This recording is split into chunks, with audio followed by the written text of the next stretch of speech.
Hi everyone, I'm Alan from Newlands Pets, and something we're being asked all the time, a huge amount of time, is how to change the diet for a puppy you might have just got. Now, the majority of people get the puppies come to their new home at about 8-9 weeks, and often they will come on a food. Could be any food, it depends what the breeder has decided to give the puppy once she's weaned them.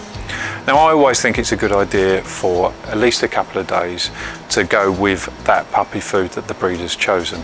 Now, you might choose to stay with that forever, and that's obviously completely up to you. But very often people want to change the diet, whether you're upgrading it or it's not really working for you or the dog, or maybe you just want to feed a different way. It might be a kibble and you want to feed raw, it might be raw and you want to feed kibble. It could be any of the combinations really.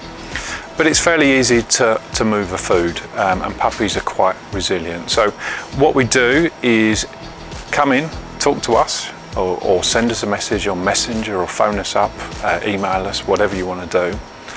And then we can start talking about what you want to feed, how you want to feed the dog. I always think it's important to start from that point, how you would choose to feed the dog. So if you want to feed kibble because that's what fits in with your lifestyle, that's fine. If you want to feed raw because that's what you want to do, that's fine too.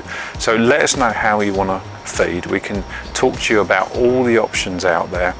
And the transition period tends to be fairly simple. It's not really any different whether it's a puppy or an adult.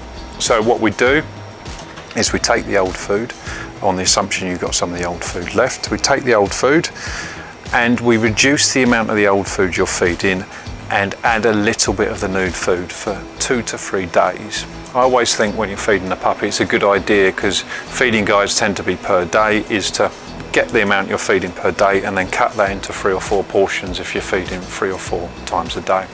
So for a couple of days we do, let's say for example, 25% of the new food and 75% of the old food. And then 2 to 3 days, dog's getting on well, we start making the transition a bit more. So we go 50-50 for 2 to 3 days. So 50% of the new food, the one you want to feed, and 50% of the food that you're eventually taking away. Then we've got 2 to 3 days where we do 75% of the new food and 25% of the old food. And then eventually we're at 7-9 days, depending how quick the transition is, and you're on the new food, and away you go. It's as simple as that. If you've got any questions, I know it is daunting, especially with a very, very small puppy, changing it. If you've got any questions at all, give us a bell, come in store, send us a message on Messenger. However you want to get in contact, we can definitely help you. See you soon.